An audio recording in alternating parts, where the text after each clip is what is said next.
Hello everyone, welcome back to my channel. അപ്പോൾ ഇന്ന് നമ്മൾ ഡിസ്കസ് ചെയ്യാൻ പോകുന്നത് ജമീൻ എക് സ്ലേറ്റ് കാ നാം ഹെ എന്ന ചാപ്റ്ററിലെ ക്വസ്റ്റ്യൻ ആൻസേഴ്സ് ആണ്. ഫസ്റ്റ് ക്വസ്റ്റ്യൻ, കുछ और कीमत आ सकती थी मगर मजबूरी का फ़ायदा सभी उठाते हैं. इस कथन से क्या तात्पर्य है?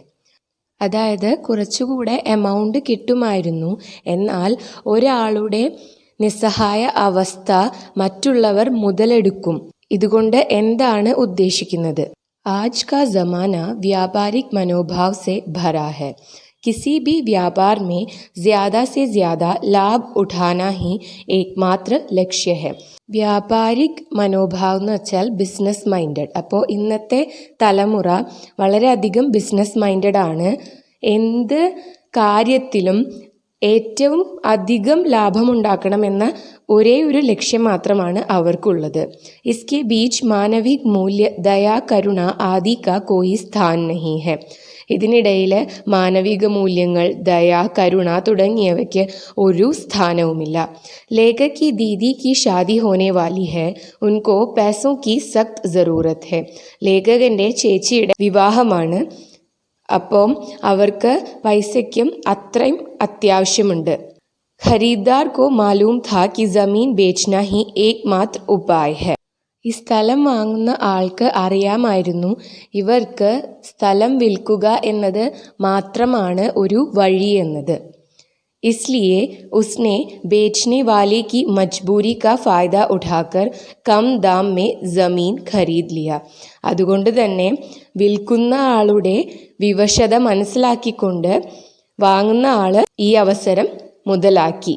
അതുകൊണ്ടാണ് വളരെ കുറഞ്ഞ വിലയ്ക്ക് ആ സ്ഥലം അവർ വാങ്ങിയത്. രജിസ്ട്രി के पहले पिताजी को खेत देखने की इच्छा हुई. क्यों? രജിസ്ട്രേഷന് മുൻപായിട്ട് അച്ഛന് ഖേത്ത് ഒന്ന് പോയി കാണണമെന്ന് ആഗ്രഹം തോന്നി. എന്തുകൊണ്ട്? രജിസ്ട്രി के पहले पिताजी के लिए वह अपनी मिट्टी है. अपनी मिट्टी पर सभी का लगाव होता है. രജിസ്ട്രേഷന് മുമ്പ് അച്ഛന് അത് സ്വന്തം ഭൂമിയാണ്, സ്വന്തം മണ്ണാണ്. സ്വന്തം ഭൂമിയോട് എല്ലാവർക്കും വളരെയധികം സ്നേഹമുണ്ടായിരിക്കും. ലഗാവ് എന്ന് വെച്ചാൽ എഫെക്ഷൻ എന്നാണ് മീനിങ് വരുന്നത്. रजिस्ट्री हो जाने पर वह मिट्टी पराई हो जाएगी, फिर वह ज़मीन से अपनापन नहीं महसूस होगा. രജിസ്ട്രേഷൻ കഴിഞ്ഞു കഴിഞ്ഞാൽ ഭൂമി മറ്റൊരാളുടേതായി മാറും. അതിനോട് ഒരു സ്വന്തം എന്ന ഫീലിംഗ് തോന്നില്ല. അപ്നാപ്പൻ, സ്വന്തം എന്ന തോന്നൽ. किसी दूसरे के ज़मीन में क्या जाना, अतः पिताजी को आज ही ज़मीन देखने की इच्छा हुई. മറ്റൊരു വ്യക്തിയുടെ ഭൂമിയിൽ എന്തിനാണ് പോകുന്നത്? അതായത് അച്ഛന് ഇന്ന് തന്നെ ഭൂമി കാണണമെന്ന് തോന്നി. ലേഖക് को अपनी ज़मीन एक स्लेट लगता है या फूल क्यों? ലേഖകന് തൻ്റെ ഭൂമി ഒരു സ്ലേറ്റായോ അല്ലെങ്കിൽ പൂവായോ ആണ് തോന്നുന്നത്. എന്താണ് ഇതിന് കാരണം? हर व्यक्ति का बचपन अपनी मिट्टी से जुड़ा होता है. अपना पहला पाठ सब प्रकृति से ही सीखते हैं. ഓരോ വ്യക്തിയുടെയും കുട്ടിക്കാലം സ്വന്തം മണ്ണിനോട് ബന്ധപ്പെട്ട് കിടക്കുന്നു. എല്ലാവരും തങ്ങളുടെ ആദ്യ പാഠം പ്രകൃതിയിൽ നിന്നു തന്നെയാണ് പഠിക്കുന്നത്. വഹി സെ ഉസ്കാ ജീവൻ ഖിൽനെ ലഗ്താ ഹെ. അവിടെ നിന്നാണ് ഒരു വ്യക്തിയുടെ ജീവിതം വിരിയുന്നത്. ഇസ്ലിയെ ലേഖക് കോ അപ്നി ജമീൻ സ്ലേറ്റ് ബി ലഗ്താ ഹെ ഓർ ഫൂൽ ബി. അതുകൊണ്ട് തന്നെയാണ് ലേഖകന് സ്വന്തം ഭൂമി സ്ലേറ്റായും അതുപോലെ തന്നെ ഒരു പൂവായും തോന്നുന്നത്. अपनी मिट्टी के प्रति लेखक और उनके पिताजी की गहरी आस्था को सूचित करने वाले वाक्य या वाक्यांश छाटकर लिखें. സ്വന്തം ഭൂമിയെ പ്രതി ലേഖകനും അദ്ദേഹത്തിൻ്റെ പിതാവിനുമുള്ള സ്നേഹത്തെ സൂചിപ്പിക്കുന്ന വരികളോ വരികളുടെ അംശമോ എടുത്തെഴുതുക. ഫസ്റ്റ് വൺ, കൽ രജിസ്ട്രി के बाद ज़मीन अपनी कहाँ रह जाएगी. नेक्स्ट वन, मैंने झुककर मिट्टी को छुआ. नेक्स्ट, मगर ज़मीन की विदाई आज ही हो रही थी.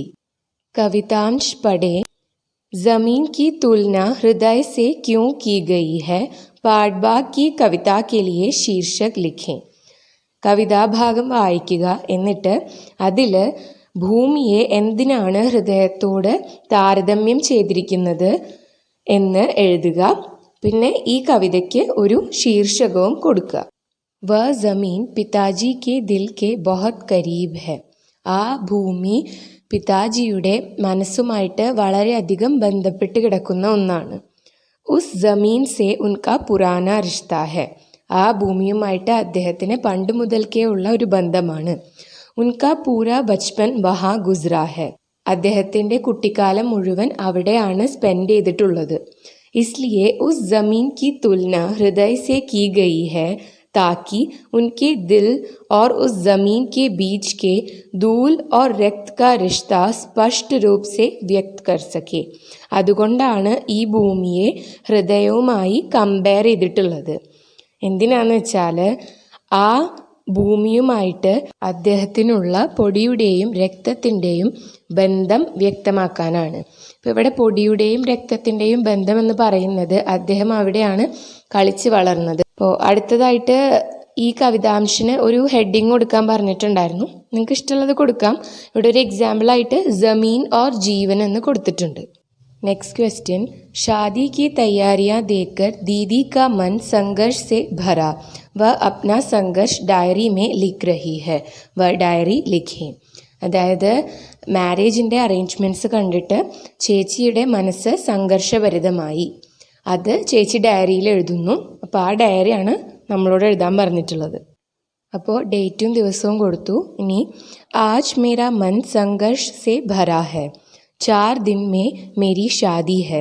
उसके बाद मैं इस घर और मेरे परिवार के लिए पराई हो जाऊंगी. मैं ससुराल और पति की अमानत बन जाऊंगी. അപ്പോൾ ഇന്ന് എൻ്റെ മനസ്സ് വളരെയധികം സംഘർഷഭരിതമാണ്. 4 ദിവസത്തിനുള്ളിൽ എൻ്റെ വിവാഹമാണ്. അതിനുശേഷം ഞാൻ എൻ്റെ കുടുംബത്തിൻ്റേതല്ലാതാവും. ഞാൻ എൻ്റെ സസുറാൽ, എൻ്റെ ഭർത്താവിൻ്റെ വീട്ടിലെ സമ്പത്തായി മാറും. मेरे माँ पापा ने मुझे कितने प्यार से बड़ा किया. भाई के साथ जो मेरा समय गुजरा है वह सबसे यादगार है. എൻ്റെ മാതാപിതാക്കൾ എന്നെ എത്ര സ്നേഹത്തോടെയാണ് വളർത്തി വലുതാക്കിയത്. അനിയൻ്റെ കൂടെ സ്പെൻഡ് ചെയ്ത ആ സമയമാണ് എനിക്ക് ഏറ്റവും മെമ്മറബിൾ ആയിട്ടുള്ളത്. യാദ്ഗാർ, ഓർമ്മ നിൽക്കുന്നത്, മെമ്മറബിൾ ആയിട്ടുള്ളത്. ഹമാരെ ബീച്ച് കി ലഡായിയാ കിത്നെ പ്യാരേ ഥേ. ഞങ്ങളുടെ ഇടയിലുള്ള ആ ഫൈറ്റ്സ് എല്ലാം എത്ര ക്യൂട്ടായിരുന്നു എന്നാണ് പറയുന്നത്. ബഡേ ബുസുർഗ് ഹമേഷ സെ കേത്തെ ആയേ ഹെ കി ബേട്ടിയ ഖാൻദാൻ കെ ലിയെ ബോജ് ഹെ. മുതിർന്നവർ പണ്ട് മുതലേ പറഞ്ഞു വരുന്ന കാര്യമാണ് പെൺമക്കൾ കുടുംബത്തിന് ഒരു ഭാരമാണെന്ന്. मगर मैं मानती थी कि बेटियां परिवार की अमानत है और आगे चलकर मैं कभी अपनी परिवार के लिए बोझ नहीं बनूंगी. എന്നാൽ ഞാൻ വിചാരിച്ചിരുന്നത് പെൺമക്കൾ കുടുംബത്തിൻ്റെ സമ്പത്താണെന്നാണ്. അതുപോലെ ഞാൻ എൻ്റെ കുടുംബത്തിന് ഒരിക്കലും ഒരു ഭാരമാവില്ല എന്നുമാണ് കരുതിയിരുന്നത്. पर परिवार वालों के लिए बोझ बनकर विदा होना ही मेरी नियति है. പക്ഷേ വീട്ടുകാർക്ക് ഒരു ഭാരമായി ഇവിടെ നിന്നും പിരിഞ്ഞു പോവുക എന്നതാണ് എൻ്റെ വിധി, നിയതി, വിധി. शादी के खर्चों के लिए पिताजी को अपना ज़मीन बेचना पड़ा, वह भी बहुत कम दाम में.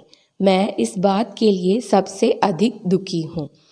മാരേജിൻ്റെ അറേഞ്ച്മെൻറ്റ്സിന് വേണ്ടിയിട്ട് അച്ഛന് തൻ്റെ ഭൂമി വിൽക്കേണ്ടതായിട്ട് വന്നു, അതും വളരെ കുറഞ്ഞൊരു എമൗണ്ടിന്.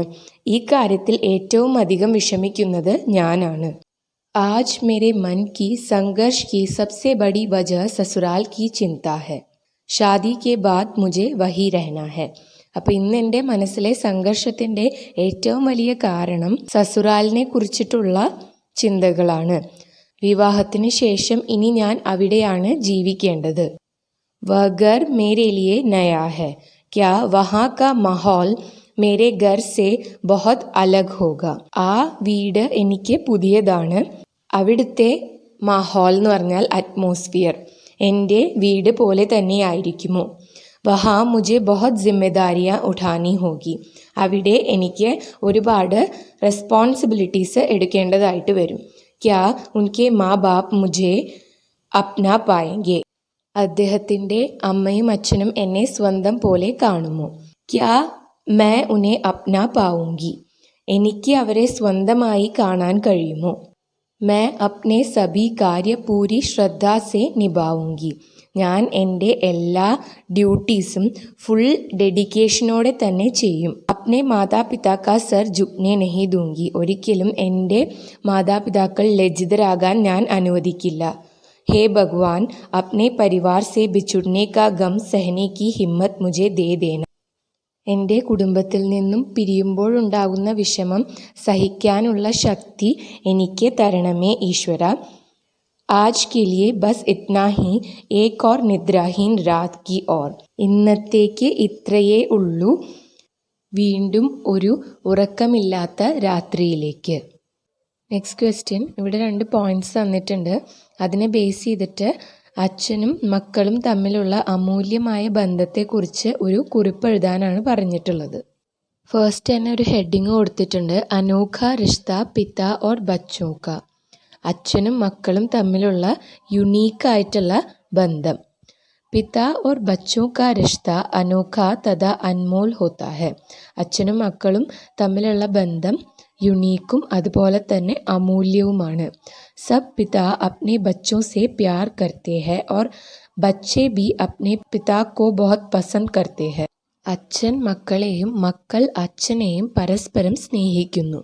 पिता अपने बच्चों को भरपूर प्यार देते हैं मगर उनकी गलतियों को पहचानकर उन्हें सुधारते भी हैं. അച്ഛൻ മക്കളെ ഒരുപാട് സ്നേഹിക്കുന്നു, പക്ഷേ അവരുടെ തെറ്റ് മനസ്സിലാക്കി അത് തിരുത്താനുള്ള ശ്രമവും നടത്തുന്നു. इसके लिए कुछ पिताओं को सख्ती से पेश आना भी पड़ता है. ഇതിനു വേണ്ടി ചില അച്ഛന്മാർക്ക് വളരെ സ്ട്രിക്റ്റ് ആയിട്ട് ബിഹേവ് ചെയ്യേണ്ടതായി വരും. ऐसे ही छोटे छोटे नोक जोकों से भरी गहरी और खूबसूरत रिश्ता है बच्चों और पिता का. ഇതുപോലത്തെ ചെറിയ പിണക്കങ്ങളും ഇണക്കങ്ങളും എല്ലാം നിറഞ്ഞ ഒരു മനോഹരമായ ബന്ധമാണ് അച്ഛനും മക്കളും തമ്മിലുള്ളത്. पिता अपने बच्चों के लिए कुछ भी त्यागने को तैयार हो जाते हैं. वे अपने बच्चों की हिफाजत करते हैं. അച്ഛൻ മക്കൾക്ക് വേണ്ടി എന്തും ത്യജിക്കാൻ വേണ്ടി തയ്യാറാകുന്നു.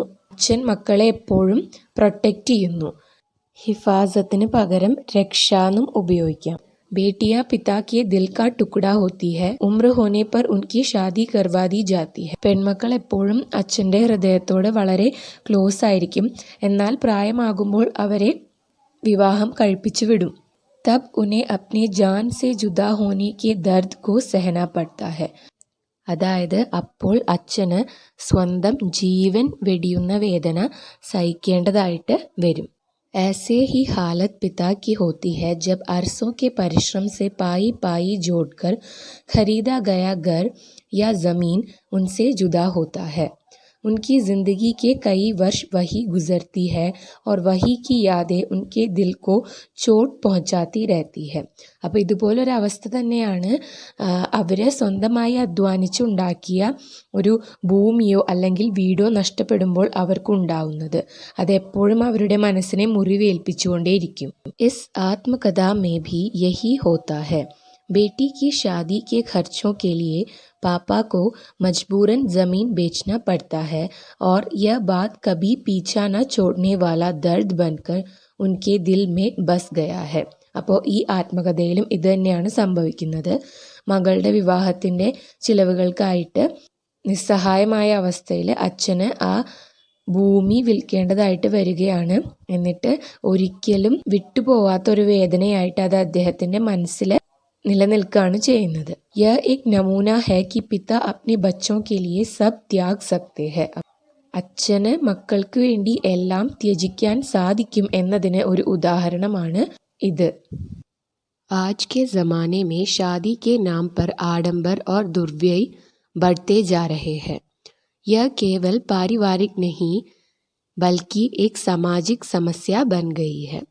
അപ്പം ഇന്ന് വിവാഹത്തിൻ്റെ പേരിൽ ഒരുപാട് ആഡംബരം നടക്കുന്നുണ്ട്. ഇത് ഒരു പാരിവാരികം മാത്രമല്ല, ഒരു സാമാജിക പ്രശ്നം കൂടി ആയിക്കൊണ്ടിരിക്കുകയാണ്.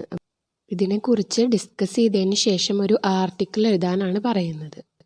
ഫസ്റ്റ് തന്നെ ഒരു ഹെഡിങ് കൊടുക്കുക, ഷാദി ബടപ്പൻ ദിക്കാനെ കാ തരീഖ്. വിവാഹം പൊങ്ങച്ചം കാണിക്കാനുള്ള ഒരു മാർഗം എന്നാണ് അതിൻ്റെ അർത്ഥം. शादी का बंधन बहुत गहरा है। शादी से दो लोगों के दिल, उनका जीवन और उनके परिवार एक दूसरे के साथ जुड़ जाते हैं। शादी में पति पत्नी को मंगलसूत्र नामक प्रेम की डोर से बांध लिया जाता है। असल में शादी दो परिवारों का बंधन है। दोनों परिवारों में प्यार बना रहे तभी शादी टिक पाती है. അപ്പം വിവാഹം എന്ന് പറയുന്നത് രണ്ട് ഹൃദയങ്ങളുടെ കൂടിച്ചേരലാണ്. അതുപോലെ തന്നെ രണ്ട് കുടുംബങ്ങൾ തമ്മിൽ നല്ല രീതിയിലുള്ള ബന്ധങ്ങൾ പുലർത്തിയാൽ മാത്രമേ ഒരു विवाहम निलनिल्कुगेयुल्लू. शादी में बहुत ज़्यादा पैसे खर्च हो जाते हैं. शादी कम खर्चे में भी की जा सकती है, मगर लोग अपनी खुशी के लिए उसे बड़ी धूमधाम से करवाते हैं. लोग समझते हैं कि शादी को यादगार बनाने के लिए ആഡംബർ की आवश्यकता है.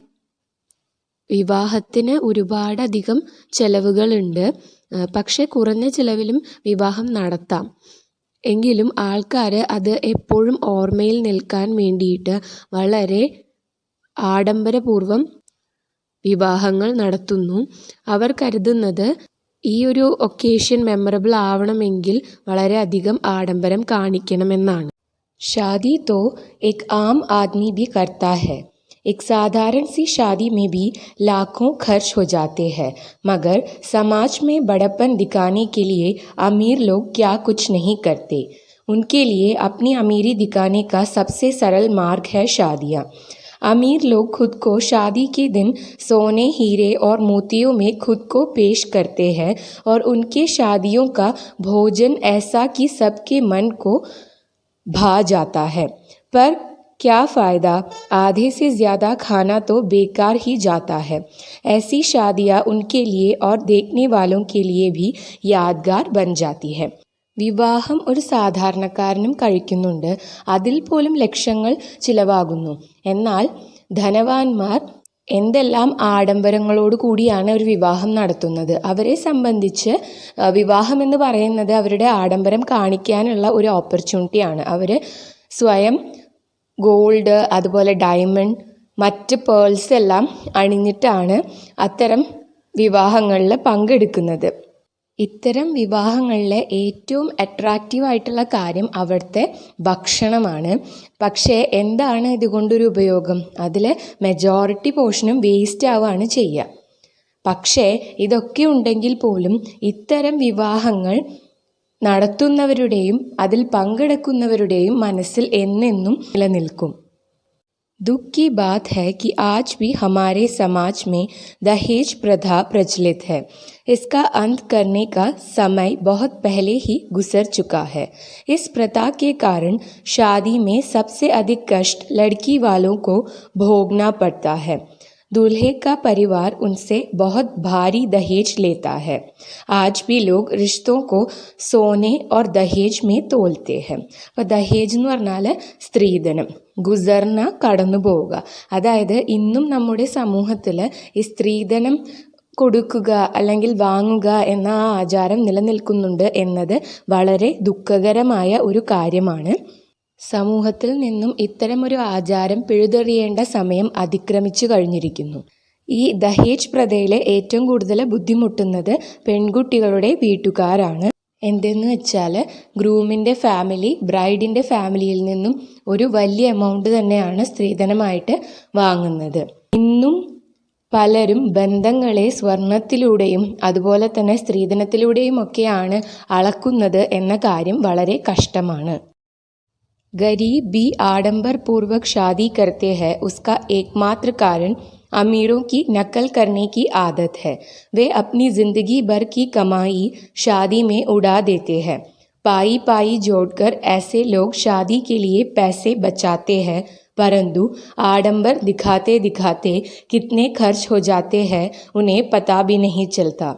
फिर उन खर्चों के लिए भी उधार मांगते हैं और ज़िंदगी भर के लिए कर्जदार बनकर रह जाते हैं. അതായത് ഇന്ന് ദരിദ്രർ പോലും വളരെയധികം ആഡംബരത്തോടെയാണ് വിവാഹങ്ങൾ നടത്തുന്നത്. ഇതിൻ്റെ ഒരേ ഒരു കാരണം ധനവാന്മാരെ അനുകരിക്കുക എന്നതാണ്. നക്കൽ കർണ എന്ന് വെച്ചാൽ ഇമിറ്റേറ്റ് ചെയ്യുക, ആദത് ഹാബിറ്റ്. അവർ അവരുടെ ജീവിതത്തിലുള്ള എല്ലാ സമ്പാദ്യവും ഒരു വിവാഹത്തിൽ സ്പെൻഡ് ചെയ്ത് കളയുന്നു.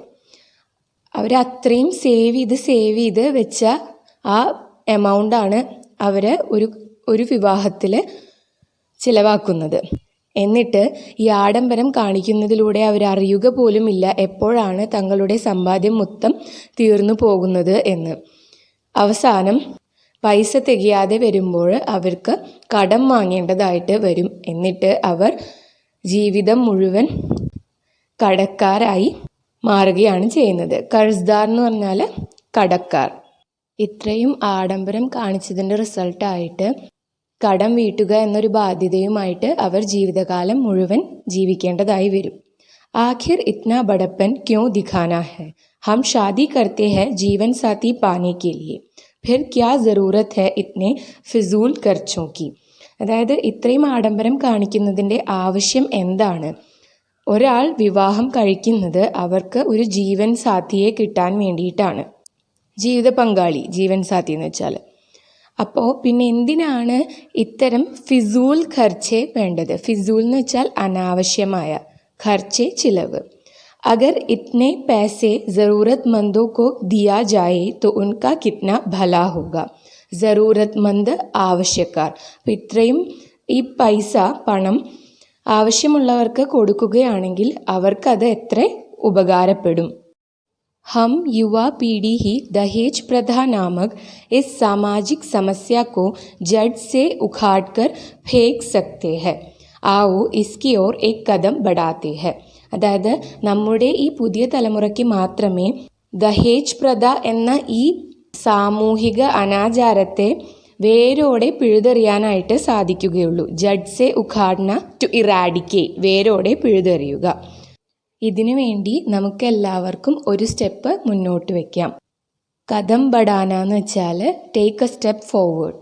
അതുകൊണ്ട് എന്താണ് ഉദ്ദേശിക്കുന്നത്? നമുക്കെല്ലാം ഇതിൽ പങ്കാളികളാവാം ഈ ദഹേജ് പ്രഥ ഇറാഡിക്കേറ്റ് ചെയ്യുന്ന പ്രോസസ്സിൽ.